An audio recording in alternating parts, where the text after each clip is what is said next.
السلام علیکم ورحمۃ اللہ تعالی وبرکاتہ۔ مرکز اہل سنت جامعہ رضویہ منظر اسلام کے یوٹیوب چینل ہم سبق درس نظامی میں آپ کا خیر مقدم ہے۔ پیارے بچوں، جنہوں نے اب تک ہمارے چینل کو سبسکرائب نہیں کیا ہے وہ ضرور سبسکرائب کر لیں اور بیل آئیکن یعنی گھنٹی بھی بجا دیں تاکہ ہر ویڈیو کی نوٹیفیکیشن اطلاع اپلوڈ کرتے ہی آپ تک پہنچ جائے، اور اپنے ساتھیوں سے بھی شیئر کرنا نہ بھولیں تاکہ ان کو بھی فائدہ حاصل کرنے کا موقع ملے، اور بات پسند آئے تو لائک بھی کیا کریں اور اپنے قلبی تأثر کو ضرور کمنٹ کر کے بتائیں۔ بسم اللہ الرحمن الرحیم۔ باب من برک علی رکبتیہ عند الامام او المحدث۔ یہ باب ہے اس شخص کے بیان میں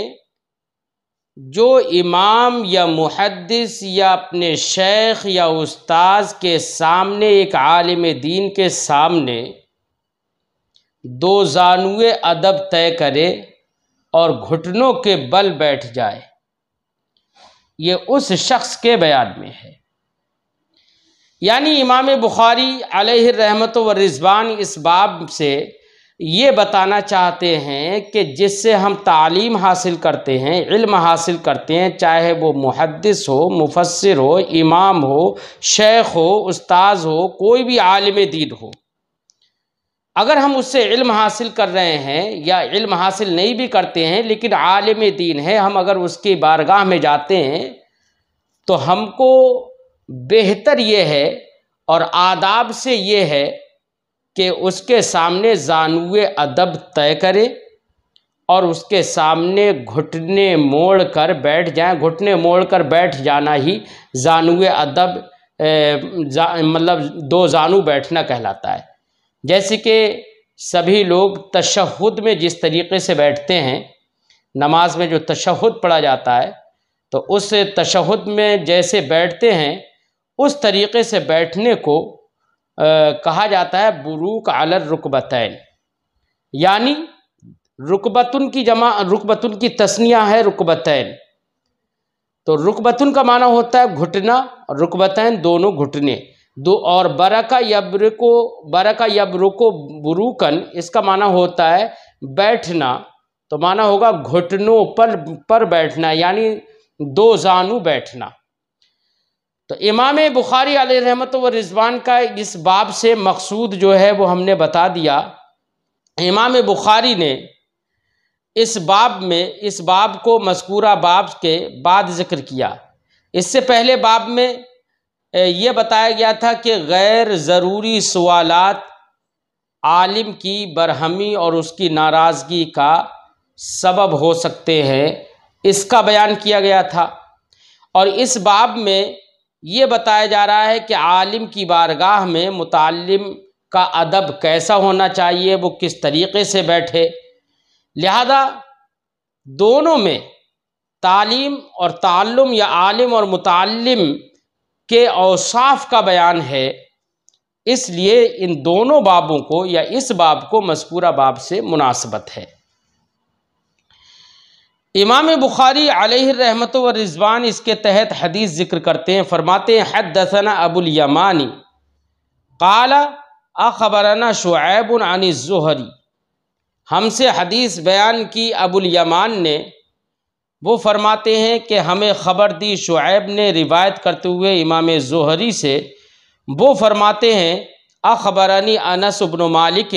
مجھے خبر دی حضرت انس بن مالک نے، ان رسول اللہ صلی اللہ علیہ وسلم خرج، انہوں نے بتایا کہ نبی کریم صلی اللہ علیہ وسلم نکلے، فقام عبداللہ ابن حذافہ، خرجہ کا مطلب نکلے یعنی لوگوں کی طرف نکلے، لوگوں کے درمیان ان کی ضرورتوں کے مطابق ان کا جواب دینے کے لیے نکلے۔ تو نبی کریم صلی اللہ علیہ وسلم ایک دن نکلے تو فقام عبداللہ ابن حذافہ، تو حضرت عبداللہ ابن حذافہ کھڑے ہو گئے۔ ان کو عبداللہ کے ساتھ میں ابن حذافہ اس کے بعد میں جوڑا گیا ہے، جبکہ نبی کریم صلی اللہ علیہ وسلم نے خبر دی۔ عبداللہ ابن حذافہ وہ شخص ہیں، وہ صحابی رسول ہیں کہ جب ان کا نبی کریم صلی اللہ علیہ وسلم نے جب تک یہ نہیں بتایا تھا کہ تمہارے باپ حذافہ ہیں، اس وقت تک لوگ ان کو دوسروں کی طرف نسبت کر دیا کرتے تھے، تو ان کو عار محسوس ہوتی تھی۔ اس لیے نبی کریم صلی اللہ علیہ وسلم سے ایک دن انہوں نے سوال کیا، یا رسول اللہ میرے والد کون ہیں؟ اور دیکھیے صحابی رسول کا یقین، دیکھیے صحابی رسول، اب مجھے یہ بتائیے والد کون ہے یہ پوچھنا، یہ امر دنیاوی ہے یا امر دینی ہے؟ ظاہر بات ہے آپ کا جواب ہوگا یہ امر دنیاوی ہے۔ تو جو لوگ یہ کہتے ہیں کہ رسول اللہ صلی اللہ علیہ وسلم صرف احکام دینیہ کی خبر رکھتے ہیں، احکام دنیاویہ میں آپ عالم نہیں تھے یا عالم ما کان وما یکون نہیں تھے، جو لوگ یہ کہتے ہیں ان کو سبق لینا چاہیے کہ ایک صحابی رسول کا یہ اعتقاد ہے کہ نبی کریم صلی اللہ علیہ وسلم دنیاوی امور کو بھی جانتے ہیں، تبھی تو وہ سوال کر رہے ہیں۔ اگر وہ یہ جانتے ہوتے کہ نبی صلی اللہ علیہ وسلم دنیاوی امور نہیں جانتے یا دنیاوی معاملات نہیں جانتے تو ضرور صحابی رسول اس طریقے کا سوال نہیں کرتے، لیکن صحابی رسول سوال کر رہے ہیں، اس کا مطلب ان کو معلوم ہے کہ سرکار یہ جانتے ہیں، اور سرکار نے بھی ان سے منع نہیں فرمایا بلکہ جواب عنایت فرمایا۔ جب انہوں نے کہا فقام عبداللہ ابن حذافہ، تو حضرت عبداللہ ابن حذافہ کھڑے ہو گئے۔ فقال، تو سرکار نے تو انہوں نے عرض کی من ابی، یا رسول اللہ میرے والد کون ہیں؟ قال، تو سرکار نے ارشاد فرمایا ابو کا حذافۃ، تمہارے والد حذافہ ہیں۔ ثم اکثر ان یقول سلونی، پھر راوی فرماتے ہیں کہ پھر نبی کریم صلی اللہ علیہ وسلم نے یہ سلونی سلونی بہت بار کہا۔ ثم اکثر، پھر یہ کہنا زیادہ کر دیا سرکار نے اور بہت بار کہا سلونی، مجھ سے پوچھو، جو تمہیں پوچھنا ہے پوچھو۔ فبرک عمر علی رکبتہ، تو حضرت عمر فاروق رضی اللہ تعالی عنہ اپنے دونوں گھٹنوں پر بیٹھ گئے۔ یہی محل استشہاد ہے اور اسی جملے سے حدیث پاک کو عنوان باب سے مناسبت ہے۔ فبرک عمر علی رکبتہ، حضرت عمر رضی اللہ تعالی عنہ اپنے دونوں گھٹنوں پر بیٹھ گئے، یعنی دو زانو ہو کر بیٹھ گئے سرکار کی بارگاہ میں۔ اور فقال، تو عرض کیا رضینا باللہ ربا، ہم اللہ سے راضی ہیں رب ہونے کے اعتبار سے، یعنی ہم اس بات پر راضی ہیں کہ ہمارا اللہ، ہمارا رب اللہ ہے جس نے ساری زمین کو پیدا کیا، آسمانوں کو پیدا کیا، ساری مخلوق کو پیدا کیا، جو سب کا خالق و مالک ہے، ہم اس کو رب اپنا مانتے ہیں، وہ ہم رب ہونے کے اعتبار سے اللہ سے راضی ہیں، کسی اور کے سامنے ہم سر نہیں جھکاتے۔ وبالاسلام دینا، اور اسلام سے ہم راضی ہیں دین ہونے کے اعتبار سے، یعنی اسلام ایک ایسا کامل نظام ہے کہ جس میں دنیاوی امور کو بھی بتایا گیا ہے اور دینی امور کو بھی بتایا گیا ہے، زندگی گزارنے کا سلیقہ بھی بتایا گیا ہے۔ یہ ایک دین فطرت ہے، لہٰذا ہم اسلام سے دین ہونے کے اعتبار سے راضی ہیں اور ہم کسی اور دین کو اختیار کرنے والے نہیں ہیں۔ وَبِمُحَمَّدٍ صلی اللہ علیہ وسلم نبیّا، اور ہم محمد صلی اللہ علیہ وسلم سے راضی ہیں نبی ہونے کے اعتبار سے۔ اب یہاں پر نبیًّا کہا، رسولًا نہیں کہا، کیونکہ رسول اپنے ماخذ اشتقاق کے اعتبار سے غیبی خبر دینے کو متضمن نہیں ہے، لیکن لفظ نبی جو ہے وہ نبعن سے بنا ہے، اور نبعن کا معنی ہوتا ہے غیب کی خبر دینا۔ تو اب نبی سے اشارہ ہے اس بات کی طرف کہ ہم نبی ہونے کے اعتبار سے نبی محمد صلی اللہ علیہ وسلم سے راضی ہیں، یعنی اس اعتبار سے راضی ہیں کہ وہ رسول ہیں، اللہ نے ان کو خاتم النبیین بنا کر بھیجا، اور ہماری ہدایت کے لیے وہی کافی ہے، کسی اور کی ہدایت کی ہمیں ضرورت نہیں ہے۔ ساتھ ہی ساتھ اس میں نبیًا بول کر اشارہ ہے اس بات کی طرف کہ نبی کے محمد صلی اللہ علیہ وسلم کی وہ ذات ہے جو غیب کی خبریں بتانے والی ہے، غیب کی خبریں دینے والی ہے، کیونکہ حضرت عبداللہ کو ان کے والد کی خبر دی کہ تمہارے والد جو ہیں وہ حذافہ ہیں، جبکہ یہ خبر ماں کے علاوہ کسی اور کو نہیں ہو سکتی ہے۔ ثلاثاً فسکت، حضرت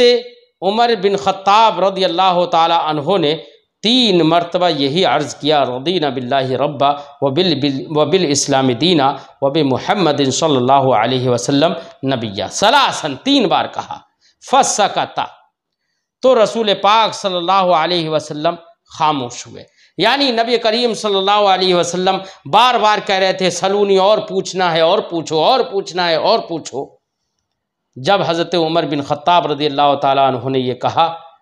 تو اب سرکار دو عالم صلی اللہ علیہ وسلم نے سکوت اختیار فرمایا۔ کیوں؟ اس لیے کہ سرکار نے جو سلونی سلونی کہا تھا وہ سرکار نے بطور غضب کہا تھا، کیونکہ لوگوں نے، جیسے کہ ایک روایت میں ہے کہ لوگ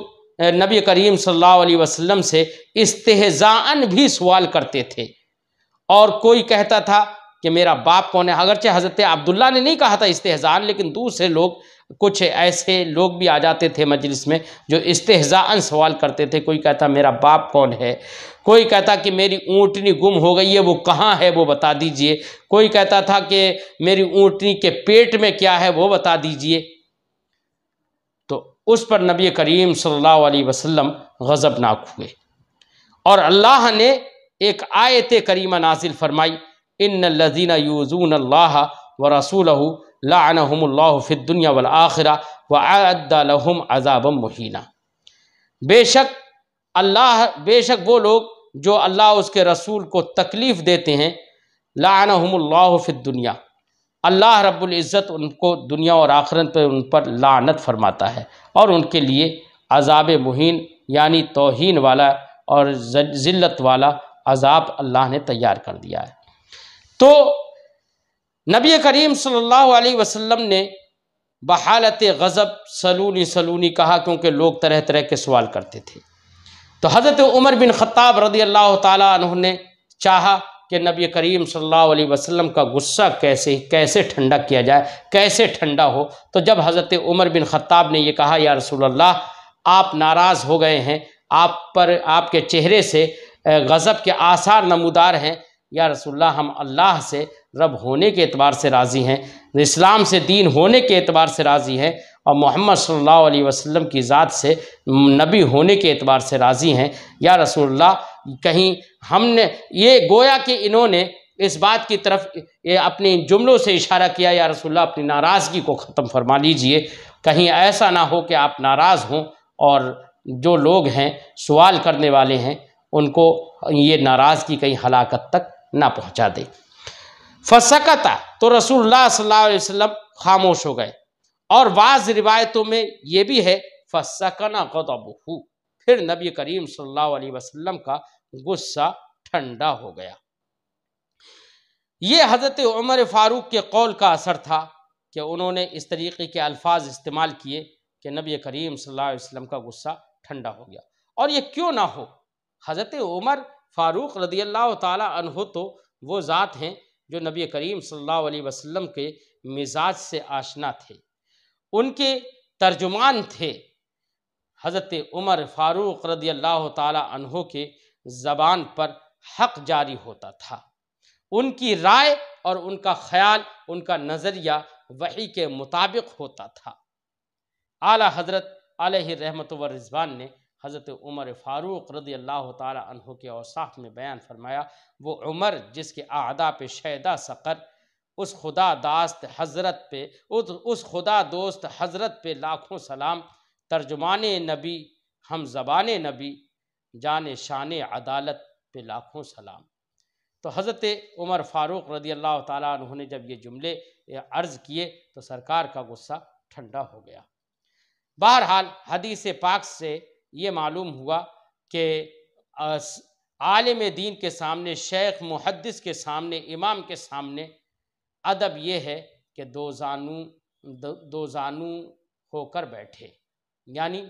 دو زانوے ادب طے کرے۔ باب من اعاد الحدیث ثلاثا لیفہم، یہ باب ہے اس شخص کے بیان میں جو حدیث کو تین بار دہرائے، بات کو تین بار دہرائے، لیفہم تاکہ سمجھ میں آ جائے۔ اس باب میں امام بخاری علیہ رحمت و رضوان یہ بات ذکر کریں گے اور اس بات پر استدلال کریں گے کہ ہمیں ہمیشہ گفتگو اپنے مخاطب کے اعتبار سے کرنا چاہیے۔ کبھی کبھی مخاطب بہت ذہین ہوتا ہے، ایک بار آدمی جملہ بولتا ہے، چاہے صراحتاً بولے اور کبھی کبھی کنایتاً بھی بولتا ہے، اشارتاً بھی بولتا ہے، تب بھی مخاطب اتنا ذہین ہوتا ہے جو بات کو سمجھ لیتا ہے۔ لیکن کچھ مخاطب ایسے بھی ہوتے ہیں کہ جو بات کو ایک بار میں نہیں سمجھ پاتے، دو بار میں سمجھتے ہیں، کچھ ایسے بھی ہوتے ہیں جو 3 یا 4 بار میں سمجھتے ہیں۔ لہذا مخاطب اپنی طبیعیت کے اعتبار سے، اور مخاطبین کی طبیعیت جو ہوتی ہے وہ الگ الگ ہوتی ہے، ہر ایک کا عقل اور طبیعیت کا کے جو مراتب ہیں وہ الگ الگ ہیں۔ لہذا مخاطب کے مرتبہ ذہن اور اس کی طبیعیت کے لحاظ سے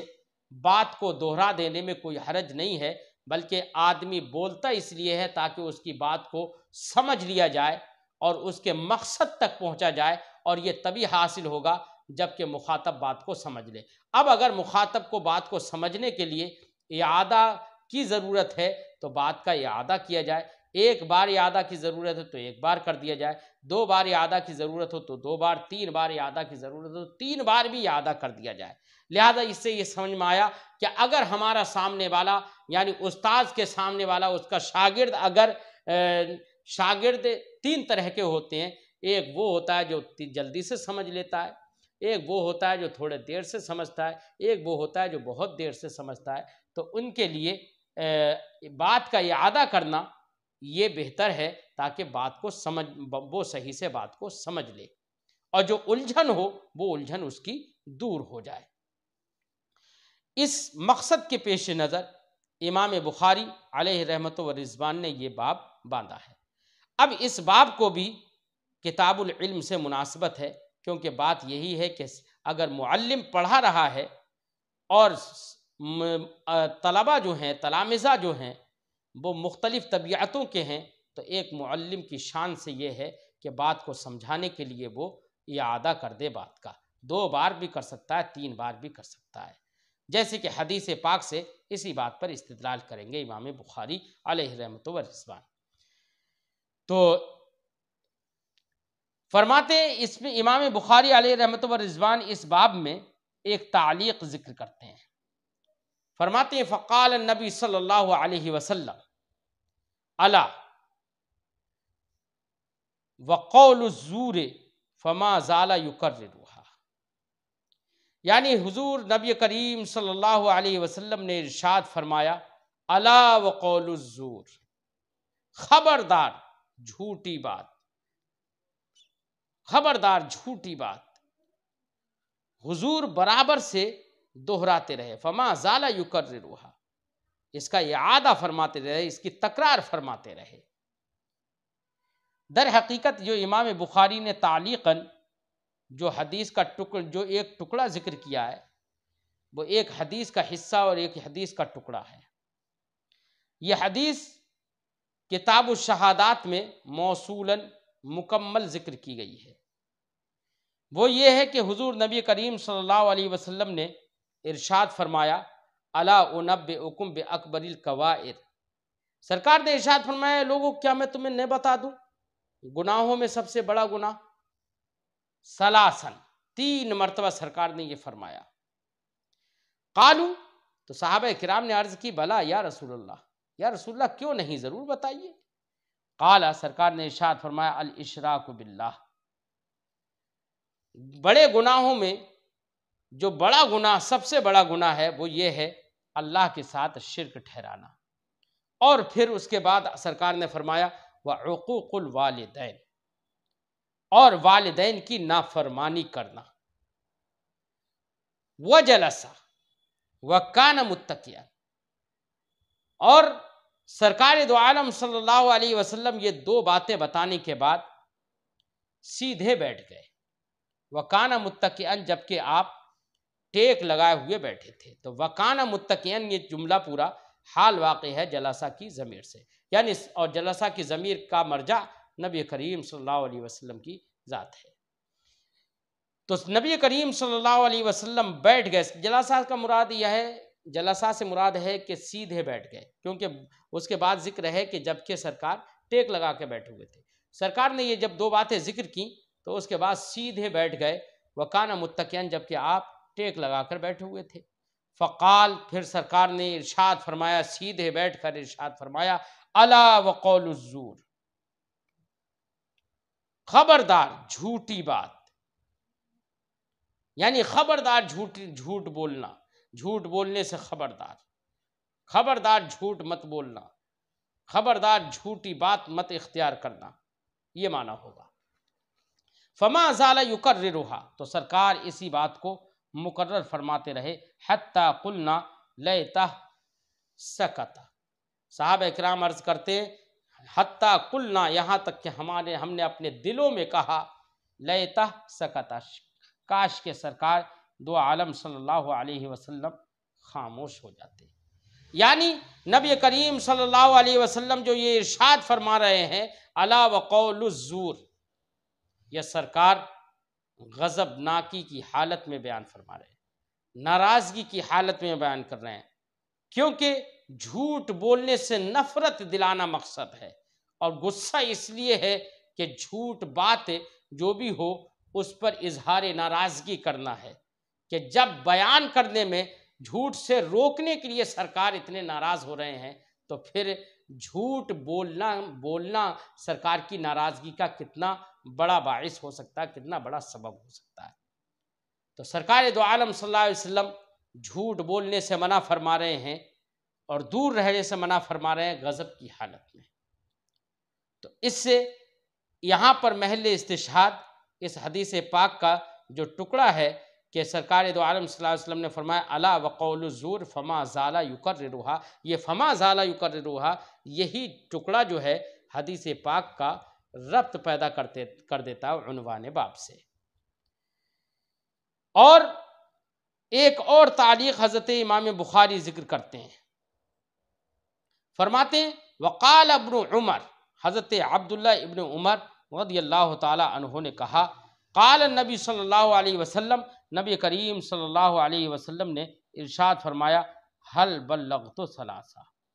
حل بلغت، سرکار نے فرمایا کیا میں نے اپنی بات تم تک پہنچا دی؟ ثلاثن، حضرت عبداللہ ابن عمر فرماتے ہیں سرکار نے حل بلغت 3 بار کہا۔ یہ ٹکڑا بھی امام بخاری نے ایک خطبۃ الوداع میں جو امام بخاری نے حدیث ذکر کی ہے اور موصولاً ذکر کی ہے، وہ حدیث اس حدیث پاک میں یہ ہے کہ نبی کریم صلی اللہ علیہ وسلم نے حجۃ الوداع کے موقع سے فرمایا، آپ نے فرمایا کہ کیا تم لوگ یہ جانتے ہو کہ حرمت والا مہینہ کون سا ہے؟ اس سے پہلے یہ حدیث گزر چکی ہے۔ سرکار نے فرمایا کیا تم لوگ جانتے ہو کہ حرمت والا مہینہ کون سا ہے؟ تو سرکار دو عالم صلی اللہ علیہ وسلم نے جب یہ فرمایا تو صحابہ کرام نے عرض کیا یا رسول اللہ ذی الحجہ ہے۔ پھر سرکار نے فرمایا کہ کیا تم جانتے ہو سب سے حرمت والا کون سا شہر ہے؟ تو صحابہ کرام نے عرض کیا یا رسول اللہ مکہ مکرمہ ہے۔ پھر نبی کریم صلی اللہ علیہ وسلم نے ارشاد فرمایا کہ کیا تم جانتے ہو کہ سب سے زیادہ حرمت والا کون سا دن ہے؟ تو نبی کریم صلی اللہ علیہ وسلم نے جب یہ فرمایا تو صحابہ نے عرض کیا رسول اللہ آج کا دن، یعنی یوم نحر کا، چونکہ سرکار یہ حجۃ الوداع کے موقع پر جو خطبہ دے رہے تھے وہ مینا میں خطبہ دے رہے تھے، جیسے کہ اس سے پہلے گزر چکا ہے، اور قربانی کے دن خطبہ دے رہے تھے۔ تو صحابہ کرام نے عرض کیا رسول اللہ یوم نحر ہے، یعنی آج کا دن سب دنوں میں سب سے زیادہ حرمت والا ہے۔ حضور نے ارشاد فرمایا اس کے بعد کہ بے شک اللہ رب العزت نے تم پر آپس میں خون بہانا، ایک دوسرے کے مال لوٹنا اور ایک دوسرے کی عزت سے کھلواڑ کرنا ایسے ہی حرام فرما دیا ہے جیسے تمہارے اس شہر میں اور تمہارے اس مہینے میں اور تمہارے آج کے دن کی حرمت ہے۔ ایسے ہی تمہارے آپس میں مال اور خون سب اللہ نے حرام کر دیے ہیں۔ پھر اس کے بعد سرکار نے ارشاد فرمایا حل بلغت، کیا میں نے یہ پیغام تم تک پہنچا دیا؟ اور یہ سرکار نے 3 بار ارشاد فرمایا، یعنی 3 مرتبہ سرکار دو عالم صلی اللہ علیہ وسلم نے حل بلغت فرمایا۔ تو صحابہ کرام نے عرض کی الا نعم، کیوں نہیں، بالکل یا رسول اللہ، ہاں ضرور آپ نے ہم تک اپنی بات اور پیغام الہی آپ نے ہم تک پہنچا دیا۔ محل استشہاد اس تعلیق میں یہی ہے کہ سرکار دو عالم صلی اللہ علیہ وسلم نے حل بلغت ثلاثاً کہا، کیونکہ مجمع میں کوئی ضروری نہیں ہے کہ ایک بار میں سب لوگ بات کو سمجھ جائیں، اس لیے نبی کریم صلی اللہ علیہ وسلم نے 3 بار یہ بات کہی اور زور دیا کہ جو میں نے بات آپ سے کہی کیا میں نے وہ بات سب تک پہنچا دی؟ زور دیا۔ یہی اسی جملے سے اس تعلیق کو مناسبت ہے ترجمۃ الباب سے۔ ایک حدیث پاک ذکر کرتے امام بخاری فرماتے ہیں حدثنا عبدۃ قال حدثنا عبد الصمد قال حدثنا عبد الله بن المثنى قال حدثنا سمامة بن عبد الله بن انس عن انس رضی اللہ تعالی عنہ عن النبی صلی اللہ علیہ وسلم۔ امام بخاری فرماتے ہیں ہم سے حدیث بیان کی عبدہ نے، وہ کہتے ہیں ہم سے حدیث بیان کی عبد الصمد نے، انہوں نے کہا ہم سے حدیث بیان کی عبداللہ ابن مثنیٰ نے، انہوں نے کہا ہم سے حدیث بیان کی سمامہ بن عبداللہ بن انس نے، وہ روایت کرتے ہیں عن انس، حضرت انس رضی اللہ تعالی عنہ سے، عن النبی صلی اللہ علیہ وسلم، وہ روایت کرتے ہیں نبی کریم صلی اللہ علیہ وسلم سے، انہ کان اذا تکلم بکلمۃ اعادها ثلاثا، کہ نبی کریم صلی اللہ علیہ وسلم جب کوئی بات بولتے تھے اعادها ثلاثا، تو اس بات کا اعادہ 3 بار کر دیتے تھے۔ آپ کو یہ معلوم ہے کہ نبی کریم صلی اللہ علیہ وسلم کی بے شمار حدیثیں آپ نے پڑھی ہیں، کہ کیا مجھے بتائیے کیا ہر حدیث میں آپ نے دیکھا کہ ہر جملے کو سرکار نے 3 بار کہا ہو؟ اس کا مطلب یہ کہ سرکار 3 بار ہمیشہ نہیں کہتے تھے۔ مطلب یہ ہے یہاں پر اس جملے کا مطلب یہ ہے کہ انہو کان اذا تکلم بکلمۃ، کہ سرکار جب کوئی بات بولتے تھے تو اس کو 3 بار ریپیٹ کرتے تھے، اعادہ کرتے تھے اس کا۔ اس کا مطلب یہ ہے کہ سرکار جہاں پر مخاطب کو اس لائق دیکھتے تھے کہ وہ ایک بار میں نہیں بات کو سمجھ پائے گا،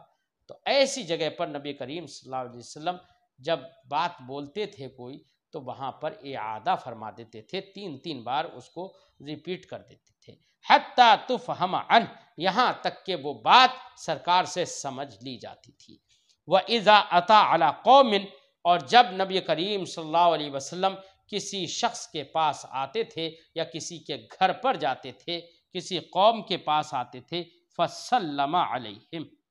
تو سرکار ان کو سلام کرتے تھے، سلم علیہم ثلاثہ، تو ان کو 3 بار سلام کرتے تھے۔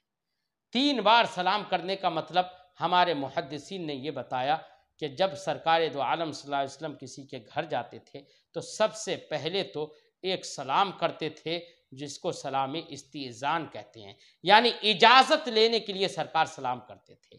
پھر جب اجازت مل جاتی تھی اور گھر میں داخل ہوتے تھے تو ایک سلام کرتے تھے، یعنی اس کے گھر والوں کو سلام کرتے تھے، جو گھر پہ لوگ تھے ان کو سلام کرتے تھے، دوسرا سلام ہو گیا، اور تیسرا سلام سرکار جب فرماتے تھے جب سرکار رجوع کرتے تھے، یعنی وہاں سے واپس آتے تھے۔ اس طریقے سے سرکار 3 سلام کرتے تھے۔ بعض محدثین نے یہ معنی بتایا، جبکہ ایک معنی یہ بھی بتایا گیا ہے کہ سرکار دو عالم صلی اللہ علیہ وسلم کسی کے گھر تشریف لے جاتے تو وہاں پر سب سے پہلے سرکار اجازت کے لیے سلام کرتے تھے، پھر اگر کوئی دروازہ نہیں کھولتا تو پھر سرکار دو عالم صلی اللہ علیہ وسلم پھر دوبارہ سے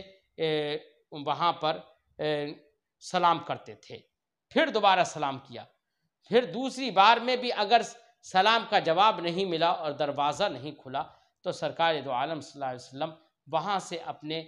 واپس چلے آتے تھے سلام کر کے۔ یہ مراد ہے، بعض محدثین نے یہ معنی بتایا۔ بہرحال سرکار دو عالم صلی اللہ علیہ وسلم 3 بار سلام کرتے تھے۔ اس سے چونکہ ترجمۃ الباب سے مناسبت اس جملے کو نہیں ہے، بلکہ اس جملے کی بنا پر حدیث پاک کو ترجمۃ الباب سے مناسبت ہے کہ حضرت نبی کریم صلی اللہ علیہ وسلم کے بارے میں حضرت انس نے کہا انہ کان اذا تکلم بکلمۃ اعادها ثلاثا۔ اس جملے سے حدیث پاک کو ترجمۃ الباب سے مناسبت ہے۔ یہاں پر امام بخاری نے یہ حدیث ذکر کی اور ایک حدیث اور بھی ذکر کی ہے۔ فرماتے ہیں حدثنا مسدد، ہم سے حدیث بیان کی مسدد نے، قال انہوں نے کہا حدثنا ابو عوانۃ عن ابی بشر، ہم سے حدیث بیان کی ابو عوانہ نے، وہ روایت کرتے ہیں ابو بشر سے، عن یوسف ابن ماہک، وہ روایت کرتے ہیں یوسف ابن ماہک سے، وہ روایت کرتے ہیں عن عبداللہ ابن عمر، عن عبداللہ ابن عمر، وہ روایت کرتے ہیں عبداللہ ابن عمر سے۔ جو عمر جو عمر اور عمر دونوں میں فرق یہ ہوتا ہے بچوں کہ جب عمر ہو تو اس کے را کے آگے واو نہیں لکھا ہوتا ہے، اور جب عمر ہو تو را کے آگے واو لکھا ہوتا ہے، وہ عمر پڑھا جاتا ہے عین کے فتحے کے ساتھ۔ قال، حضرت عبداللہ ابن عمر سے روایت کی، انہوں نے کہا تخلف رسول اللہ صلی اللہ علیہ وسلم فی سفر، نبی کریم صلی اللہ علیہ وسلم ایک سفر میں پیچھے رہ گئے کسی مصلحت کے پیش نظر سرکار پیچھے رہ گئے۔ فسافرناہ، جو سفر ہم نے سرکار کے ساتھ کیا، فادرکنا، ادرکا واحد غائب کا صیغہ، فادرکنا، پھر سرکار نے ہم کو پا لیا، یعنی پھر سرکار تیزی سے چلے اور ہم تک پہنچ گئے۔ وقد ارحقنا الصلاۃ، صلاۃ العصر، اور حال یہ تھا، ارحق یرحق، ارحاق کا معنی ہوتا ہے پریشانی میں ڈالنا اور مؤخر کرنا۔ وقد ارحقنا الصلاۃ، صلاۃ العصر، اور ہم نے نماز عصر کو مؤخر کر دیا، یعنی نماز عصر پڑھنے میں تاخیر ہو گئی۔ ونحن نتوضأ، نماز عصر میں تاخیر ہو گئی اس لیے ہم جلدی جلدی وضو کر رہے تھے۔ ونحن نتوضأ، اور ہم وضو کر رہے تھے۔ فجعلنا نمسح على ارجلنا، تو ہم جلدی میں اپنے پیروں پر مسح کرنے لگے۔ پیروں پر مسح کرنے کا مطلب یہ کہ خف نہیں پہنے ہوئے تھے، تو ہم نے سوچا کہ جلدی جلدی نماز پڑھ لی جائے، اس لیے بجائے پیروں کو دھونے کے ان پر مسح کرنے لگے۔ فنادى بأعلى صوته، تو سرکار دو عالم صلی اللہ علیہ وسلم نے بلند آواز میں پکارا، اور بلند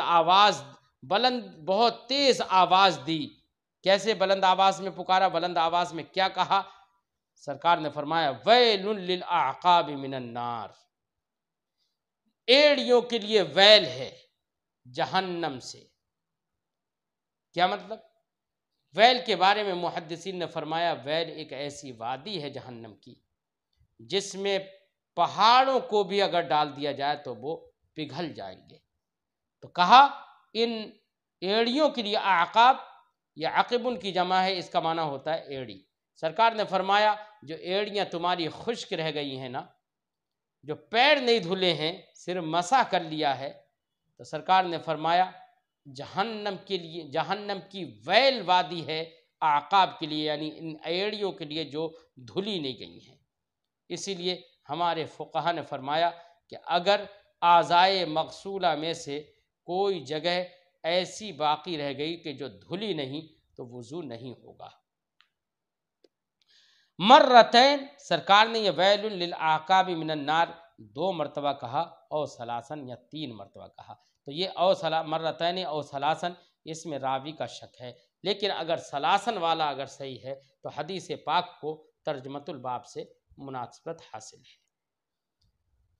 بہرحال یہاں پر ہماری گفتگو آج کی ختم ہو گئی، انشاءاللہ پھر آئندہ سبق میں آگے پڑھتے ہیں۔